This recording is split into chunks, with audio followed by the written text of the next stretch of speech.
मैं Ravi Kumar Renaissance IAS में आपका स्वागत है। रेनेसा आईएएस के द्वारा आप सभी की सुविधा के लिए यूट्यूब चैनल शुरू किया गया है और साथ ही एक ब्लॉग भी शुरू किया गया है। जो पहले से टेलीग्राम ग्रुप और फेसबुक ग्रुप चल रहे थे, ये उसके अलावा आप लोगों के लिए विशेष सुविधा प्रदान की गई है। जो यूट्यूब चैनल है, यहाँ पर जेपीएससी के सिलेबस को टारगेट करते हुए और जेएसएससी सीजीएल के सिलेबस को टारगेट करते हुए कक्षाएं रेगुलर ली जा रही हैं। आप लोग यथाशीघ्र सब्सक्राइब करें और यहाँ पर आईएएस, बीपीएससी, यूपीपीसीएस और सेंट्रल एसएससी को भी ध्यान में रखते हुए समान अध्ययन की कक्षाएं दी जा रही हैं। आप लोग यथाशीघ्र हमारे यूट्यूब चैनल को सब्सक्राइब करें और इस यूट्यूब चैनल का नाम है Renaissance IAS, RENESA IAS, Renaissance IAS. धन्यवाद। मैं रवि कुमार, स्वागत है आपका रेनेसा आईएएस में। चलिए ज्यामिति के कक्षाओं को आगे बढ़ाते हैं। आज जो हम लोग पढ़ेंगे कोऑर्डिनेट ज्योमेट्री, निर्देशांक ज्यामिति।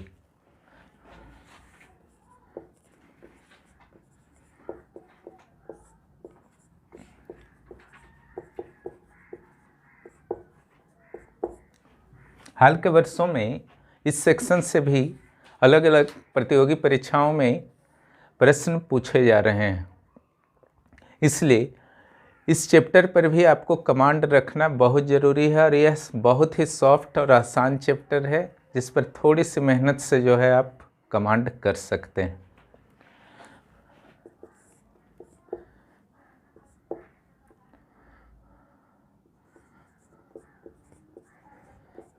किसी भी लोकेशन या स्थान को दर्शाने के लिए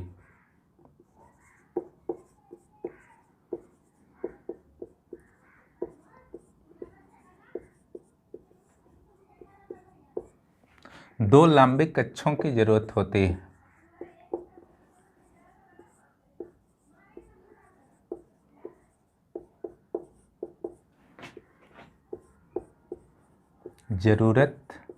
है। समझ गए?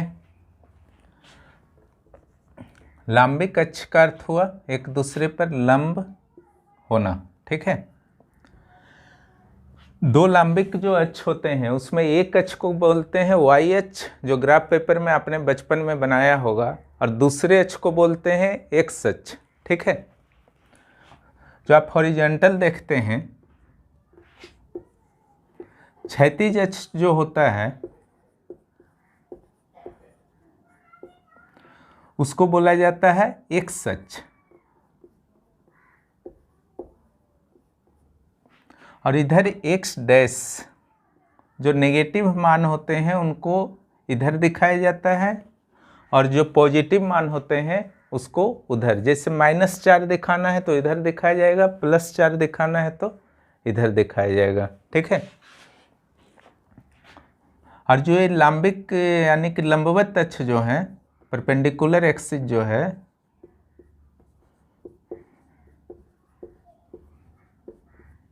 इसको कहा जाता है वाई अक्ष, वाई एक्सिस।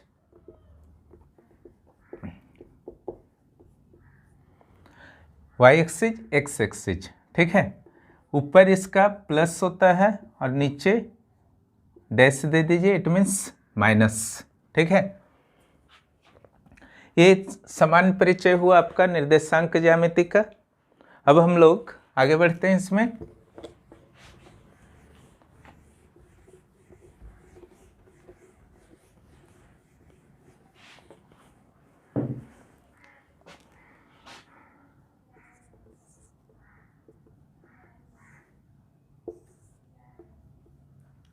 फिर से एक बार उसी ढंग से बना लीजिए, Y, Y dash, X dash, X, ठीक है। इसको कहा जाता है मूल बिंदु।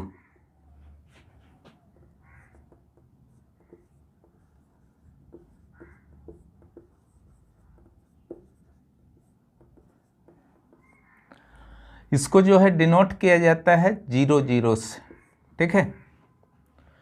किसी भी स्थान को दिखाना है तो x और y का वैल्यू अगर आपको पता रहेगा तो आप आराम से दिखा सकते हैं। लोकेशन के लिए जो आपका पैमाना होता है, किस ढंग से आपको दिखाना है, वो होता है x y, ठीक है। तो यहाँ x का वैल्यू भी 0 है और y का वैल्यू भी 0 है। हमेशा दिमाग में इसको रखिएगा, x y। यहाँ x का देखिए वैल्यू कितना है 0, y का 0। तो इसका जिस पॉइंट दोनों का जो इंटरसेक्शन पॉइंट है y एक्सिस और x एक्सिस का, उस जगह मूल बिंदु कहा जाता है, ठीक है। और यह होता है 0 0, ठीक है। अगर इधर आप लेंगे y एक्सिस से दूरी कहीं पर भी आप लेंगे, इस ओर कोई भी बिंदु, ठीक है, तो ये जो होगा x के पैरेलल में आप लेंगे, ठीक है। इसीलिए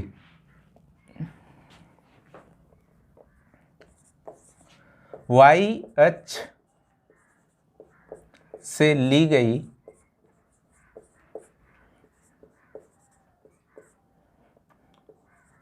दूरी को x निर्देशांक कहते हैं। ये ध्यान रखिएगा।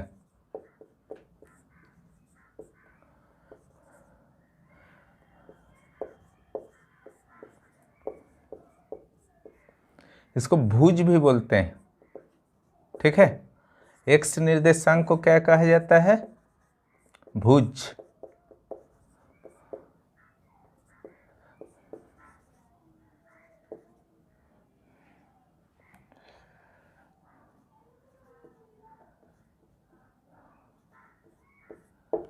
और अगर आप x अक्ष से कोई भी दूरी लेते हैं कहीं भी, ठीक है, नीचे लीजिए ऊपर लीजिए, तो ये जो दूरी होगा y अक्ष के समानांतर होगा, ठीक है।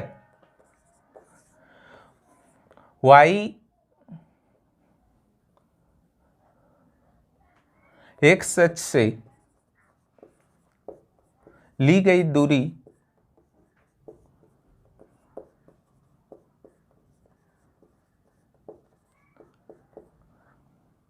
y निर्देशांक कहते हैं।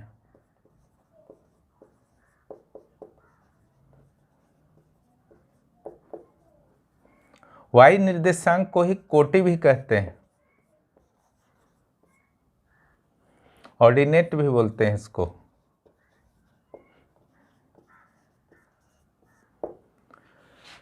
इसका यूज नहीं है, बस सामान्य जानकारी के लिए बता दें, हो सकता है कि ऑब्जेक्टिव में कभी आ जाए तो आपको काम दे दे, ठीक है। बस इतना जानना है कि दूरी यहाँ से अगर लेते हैं, ठीक है, y अक्ष से, तो x निर्देशांक कहा जाएगा उसको, ठीक है। और अगर x अक्ष से लेते हैं तो उसे y निर्देशांक कहा जाएगा।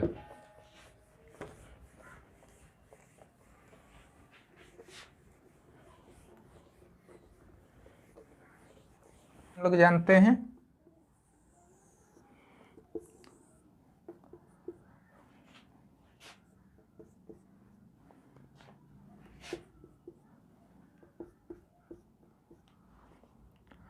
ये y एक्सिस है और ये x एक्सिस है।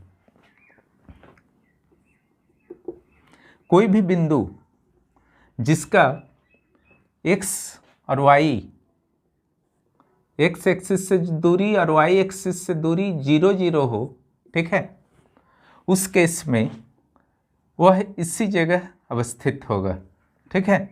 इसको आप किस ढंग से लिखेंगे? x के लिए वैल्यू जो है 0, y के लिए वैल्यू जो है 0, दोनों का वैल्यू जो है 0 है, ठीक है। और ये जो हुआ आपका प्रथम चतुर्थांश है।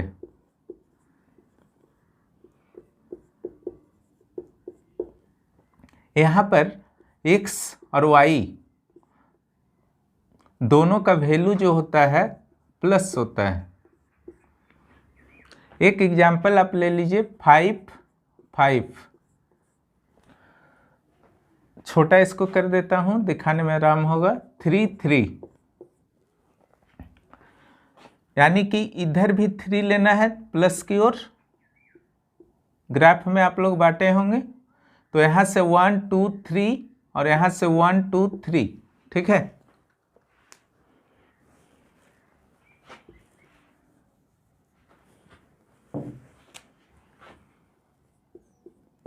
एक्स वाई का जो वैल्यू है आपका 3 3 है। यहाँ से 1 2 3 1 2 3, तो इस जगह बिंदु हो जाएगा और इसका वैल्यू जो होगा 3 3 होगा, ठीक है। अब आइए द्वितीय चतुर्थांश में।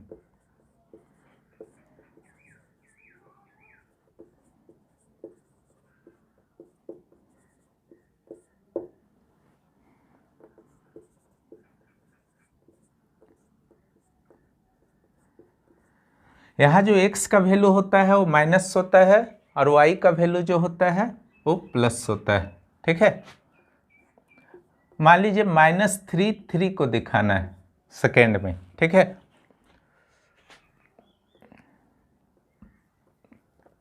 -3 3 को दिखाना है, मान लीजिए,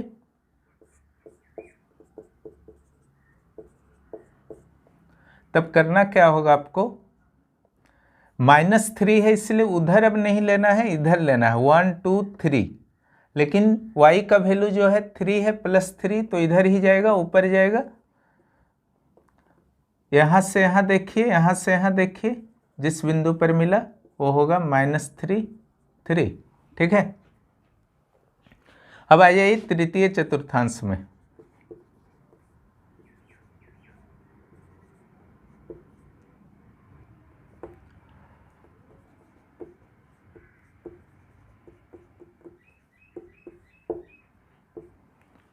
तृतीय चतुर्थांश में जो आप देख रहे हैं दोनों माइनस से, ठीक है।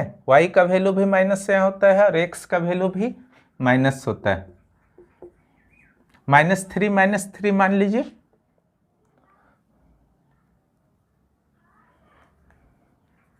थोड़ा दूर लिख लीजिए, तृतीय चतुर्थांश। यहाँ मान लीजिए x और y जो है उसका वैल्यू -3 है। यहाँ 3 पार्ट में कर लीजिए। यहाँ से देख लीजिए 1 2 3 1 2 3, दोनों कहाँ मिलेगा, लगभग इस जगह मिलेगा। ग्राफ पर एक्यूरेट आएगा, यहाँ पर एवरेजली सही करने का कोशिश कीजिए कॉपी में। तो यहाँ पर जो आपका होगा दोनों का वैल्यू जो है माइनस होगा,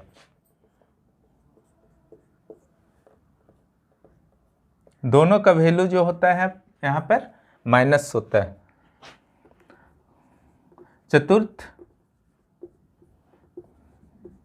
चतुर्थांश, यहाँ पर आप देखिए चतुर्थांश में y का वैल्यू जो है माइनस है और x का वैल्यू जो है प्लस है। तो इसके लिए 3 -3 ले लिया जा सकता है, ठीक है। तो अगर 3 होगा 1 2 3 और इधर 1 2 3, माइनस से 3, ये दोनों देखिए मीटिंग पॉइंट कहाँ पर हो सकता है, इस जगह होगा,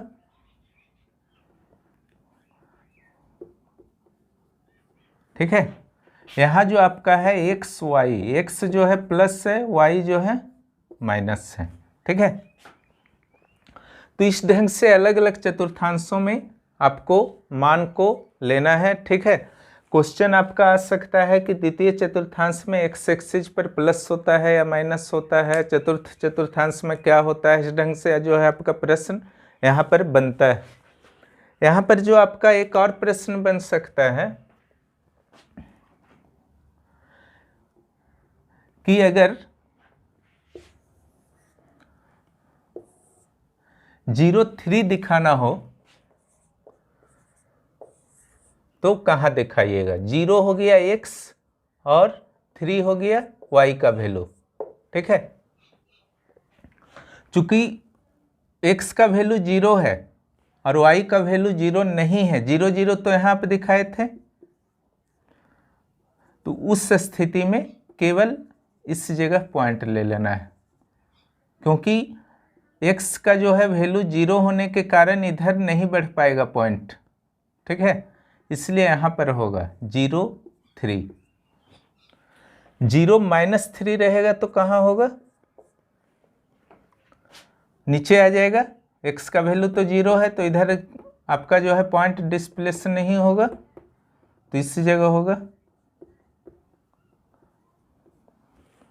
उसी ढंग से इसको अगर 0 किया जाए, y को 3 0 लीजिए,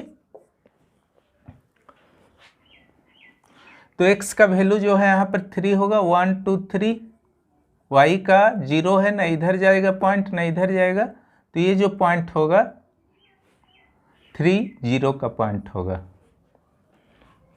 उसी ढंग से अगर 0 3 का पॉइंट का बात किया जाए तो इस पॉइंट पर होगा 0 3 -3।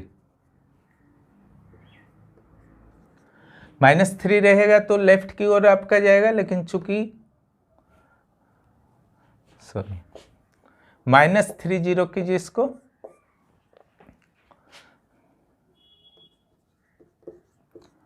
-3 चूंकि x का वैल्यू है इसलिए आपका जो है लेफ्ट की ओर डिस्प्लेस होगा, लेकिन y का वैल्यू जो है 0 है, जिसके कारण ना इधर जाएगा ना इधर जाएगा।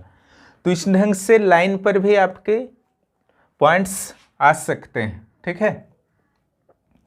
और अगर आपका वैल्यू पर ये निर्भर करता है कि x का क्या वैल्यू है और y का क्या वैल्यू है, उसके अनुसार पॉइंट जो है किस चतुर्थांश में रहेगा यह निर्धारित होता है। यहाँ पर से आपका बहुत सारा क्वेश्चंस बनेगा, इसलिए इस कंसेप्ट को क्लियर रखिएगा।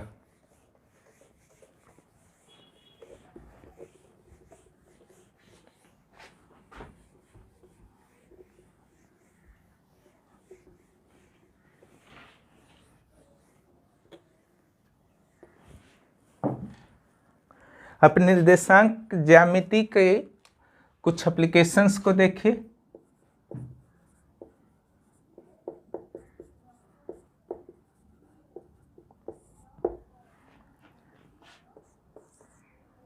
यहाँ पर जो है पहला क्वेश्चन है, एक त्रिभुज है ABC, इसके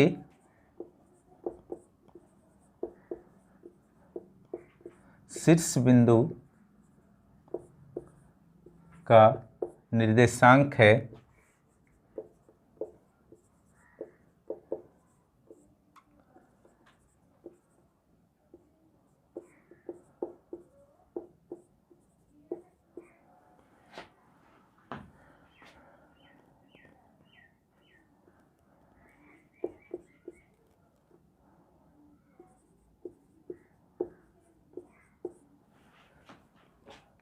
परिमिति निकालें।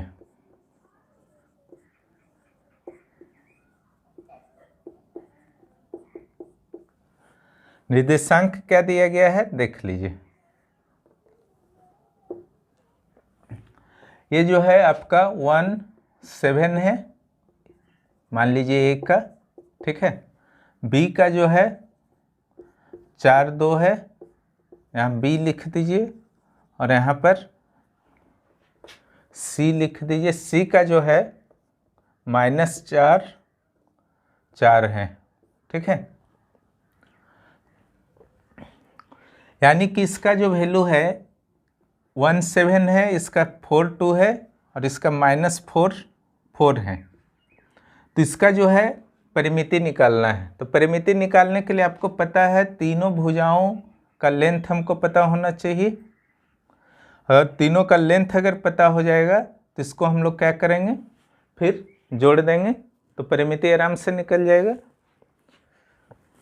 लेंथ निकालने के लिए पहले जो है किसी एक भुजा को लीजिए। 3 भुजा है ना, AC CB और AB। AB को लेते हैं।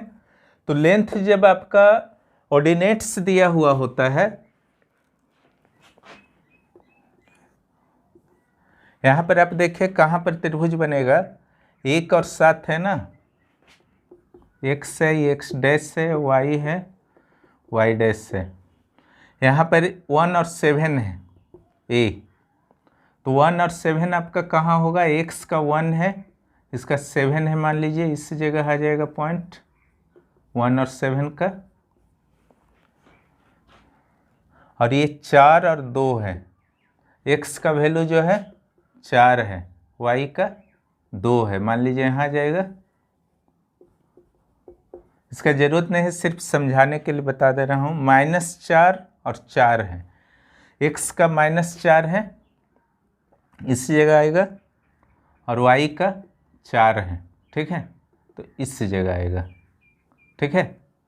तो त्रिभुज जो बन रहा आपका इस ढंग से बन रहा है, -4 4,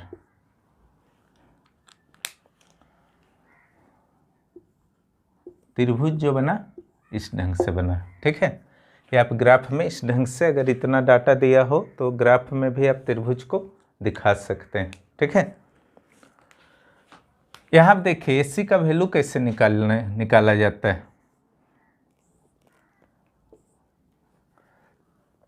A और C का वैल्यू है ना, करना क्या है आपको, 1 -4, ठीक है, 1 -4 का स्क्वायर कर लीजिए।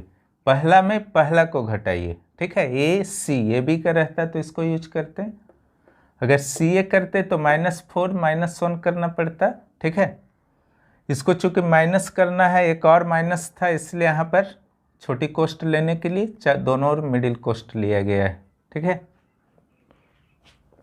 उसके बाद क्या करना है, प्लस दीजिए 7 - 4,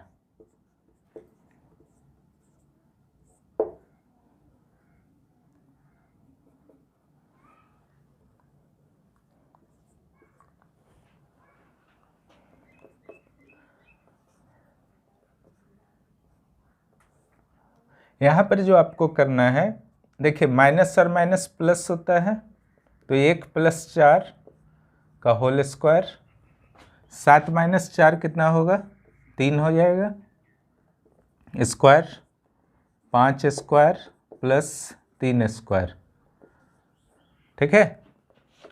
ये हो जाएगा 25 + 9 34, ठीक है। यूनिट्स लिख दीजिए, चूंकि कुछ पता नहीं, इकाई लिख दीजिए यहाँ पर। तो ये कितना है आपका 34। अब चलिए आगे, AB का लेंथ निकाल लीजिए इसी तरीके से, बहुत छोटे छोटे कैलकुलेशन है।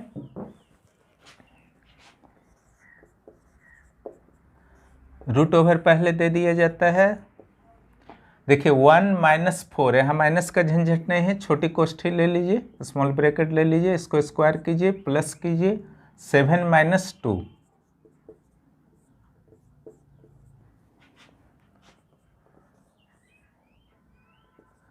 थ्री का स्क्वायर प्लस 3 का स्क्वायर, -3 हो जाएगा यहाँ पर, ठीक है। और ये 7 - 2 है, 5 हो जाएगा। ये हो गया आपका -3 हो या 3 हो, दोनों का स्क्वायर जो होगा 9 होगा, और ये हो गया आपका 25, ये भी हुआ 34, ठीक है। यूनिट्स कर दीजिए यहाँ पर, इसका लेंथ भी आ गया। अब चलिए इसका लेंथ निकाल लीजिए, BC भी ले सकते हैं, CB भी, उसमें कोई दिक्कत नहीं है, दोनों सेम ही आएगा, किधर से भी कीजिए।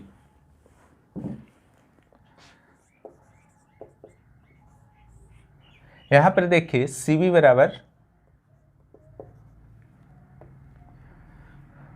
-4 का होल स्क्वायर कीजिए, 4 - 2,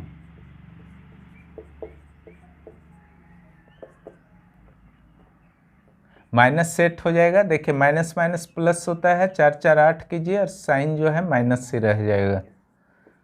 अलजेब्रा थोड़ा अच्छा रखना होगा। देखिए माइनस का भी आपका प्लस हो जाएगा, माइनस का स्क्वायर प्लस होता है,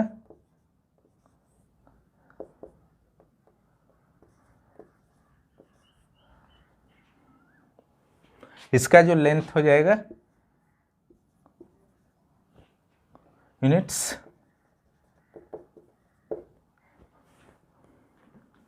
तो इस ढंग से तीनों का लेंथ तो पता हो गया। अब चलिए परिमिति निकाल लीजिए, पेरीमीटर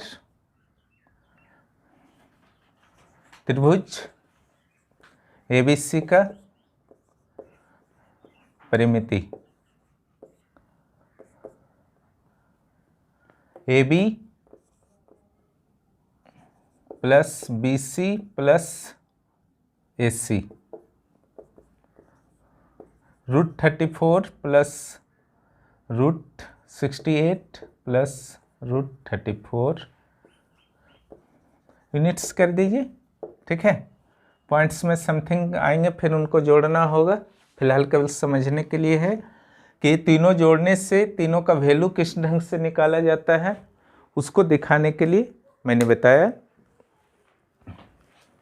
अभी एक और एग्जाम्पल कर लीजिए लास्ट।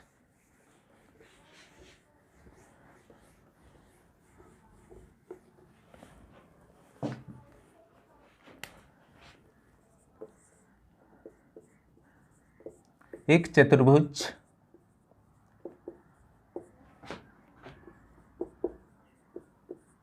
ABCD है जिसके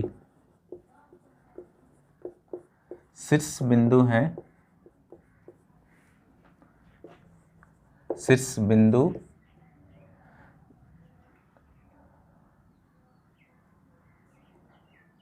1 7 4 2 -1 -1 -4 4 दिए गए हैं।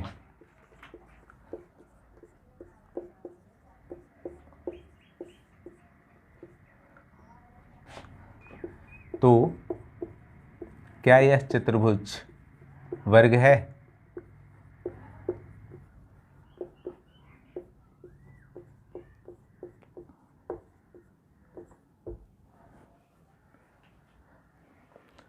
इसके लिए फिर वही प्रोसेस को आपको अपनाना होगा। ठीक है, वर्ग है या नहीं उसके लिए चारों भुजा का माप निकाल लीजिए। ABCD, ए का वैल्यू मान लीजिए 17, बी का 42, सी का -1 -1, डी का -4 4। इसका एक विकर्ण बना दीजिए, वो दे दीजिए। हाँ, यहाँ पर जो आपको करना है चारों भुजा को बराबर सिद्ध कर देना है, जिस विधि से मैंने लेंथ निकालने को कहा। और दूसरा जो करना है आपको, दोनों विकर्ण को भी बराबर सिद्ध कर देना है, तब यह वर्ग हो जाएगा। प्रोसेस सेम है जैसे पहले आपने किया था। पहले AB का वैल्यू निकाल लीजिए। AB के लिए होगा 1 - 4, x वाले का वैल्यू जो है पहले करके स्क्वायर कर लीजिए, फिर 7 - 2,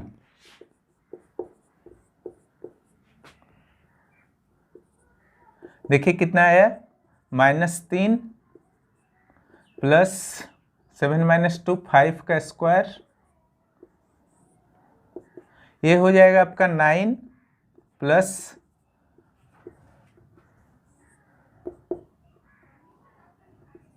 34 आ गया। ठीक है, AB का वैल्यू आ गया। उसी ढंग से अब आपको क्या करना है, BC का वैल्यू निकालना है।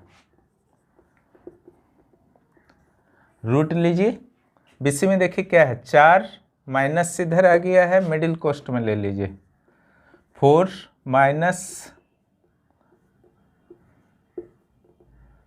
प्लस, यहाँ 2 है, यहाँ माइनस है, इसको भी मिडिल कोष्ट में ले लीजिए,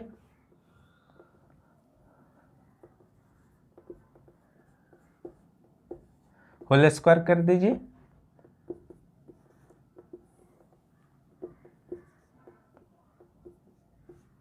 अब छोटी कोष्ट ले सकते हैं, चूंकि ये हट गया है, माइनस माइनस प्लस हो गया है।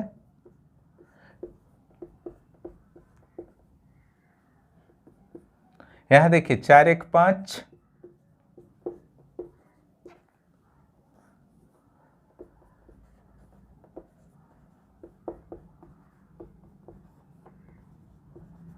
₹34 आ गया, √34 इसका भी आ गया, देखिए वैल्यू, और इसका भी आया था AB और BC का। अगर ये दोनों का भी आ जाता है तो एक स्टेप पूरा हो जाएगा।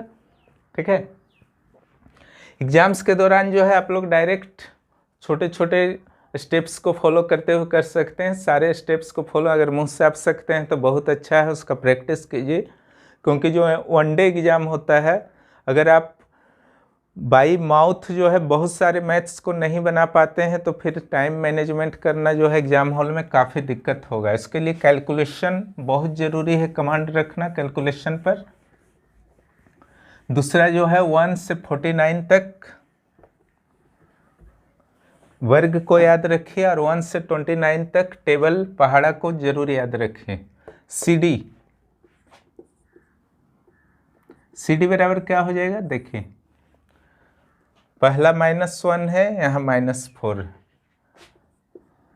-1 है, सेकेंड वाला -4 है, तो उसको ये में ले लीजिए, एक हो चुका है स्मॉल ब्रैकेट, इसलिए मिडिल ब्रैकेट ले लीजिए, प्लस -1 और 4 है। ठीक है, यहाँ जरूरत नहीं है, पहला वाला है माइनस,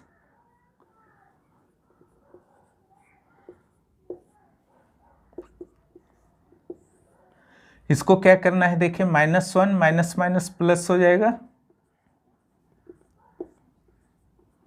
और ये जो होगा -5 का स्क्वायर हो जाएगा। इस ढंग से ये हो जाएगा आपका 3 प्लस माइनस माइनस, 4 में 1 गया 3, और साइन जो होगा बड़े डिजिट का होगा प्लस, और ये आप डायरेक्ट लिख सकते हैं। यहाँ देखिए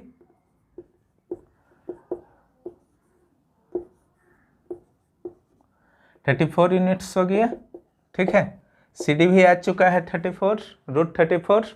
अब इसका हमको चेक करना है AD का। अगर ये भी आपका √34 आ जाता है, इट मीन्स एक स्टेप जो है हमारा पूरा हो जाएगा। AD बराबर लिखिए, AD का बराबर देखिए 1 माइनस -4, यानी कि मिडिल कोष्ट लेना होगा,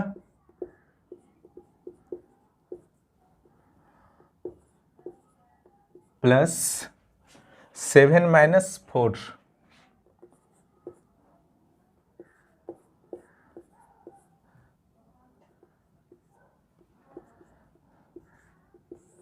यहाँ देखिए 1 माइनस माइनस प्लस,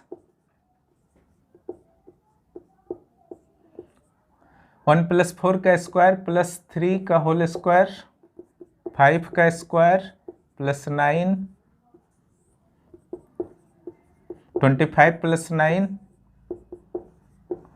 34, √34 यूनिट्स आ गया। ठीक है, तो आप इस ढंग से देखें कि ये भी √34 यूनिट्स, √34 यूनिट्स, √34 यूनिट्स, ये पहला स्टेप जो है हमारा फॉलो हो गया। ठीक है, अब दूसरा स्टेप आपको करना है check.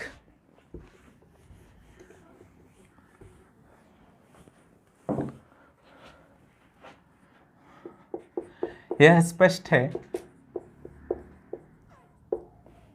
AB = BC = CD = DA, ये हो गया। अब हम लोग डायगोनल को चेक करते हैं वो बराबर है या नहीं। तो चलिए AC को ले लिया जाए। AC के लिए क्या होगा, पहला 1 है और यहाँ -1 है, सेम प्रोसेस,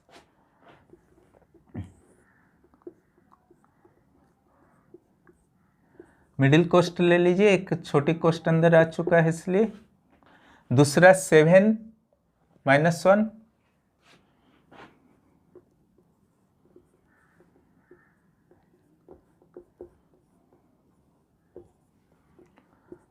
अब देखिए 1 माइनस 1 प्लस 1 हो जाएगा, प्लस 7 प्लस 1 हो जाएगा,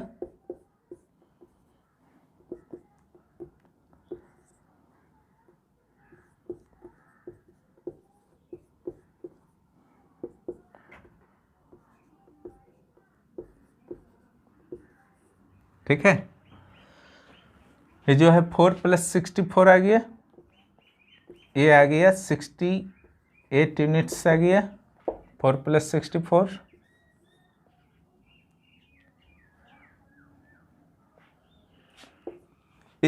AC का पता चल गया, पहला डायगोनल। अब दूसरा डायगोनल का निकालिए।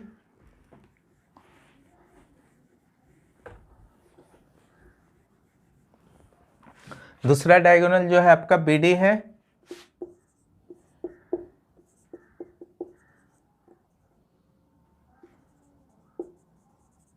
विकर्ण यहां लिख दीजिएगा शुरू में। ये जो है आपका 4 और -4 है,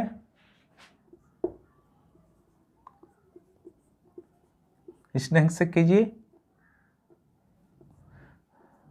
मिडिल ब्रैकेट ले लीजिए। दूसरा 2 और 4 है, मिडिल ब्रैकेट लेने का नहीं जरूरत है, दोनों प्लस है इसलिए।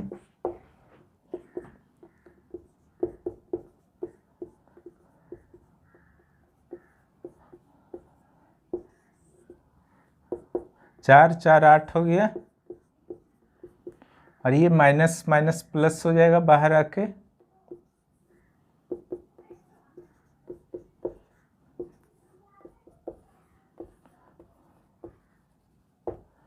देखिए ये भी आ गया √68, पहले वाला भी वही आया था, ठीक है। पूरी तरह से स्पष्ट है कि दोनों डायगोनल्स जो हैं बराबर हैं, ठीक है।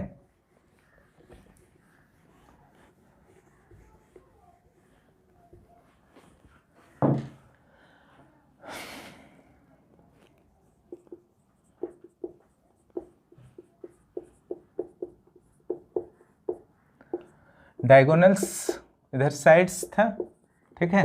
चारों साइड्स जो है भुजा जो है बराबर है, दोनों विकर्ण जो है वो भी बराबर हैं, AC बराबर BD।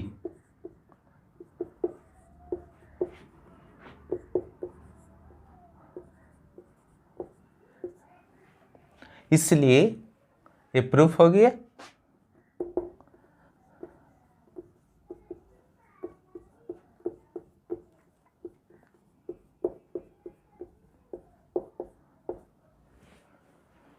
इस ढंग से आप प्रूफ कर सकते हैं कि वर्ग है, ठीक है।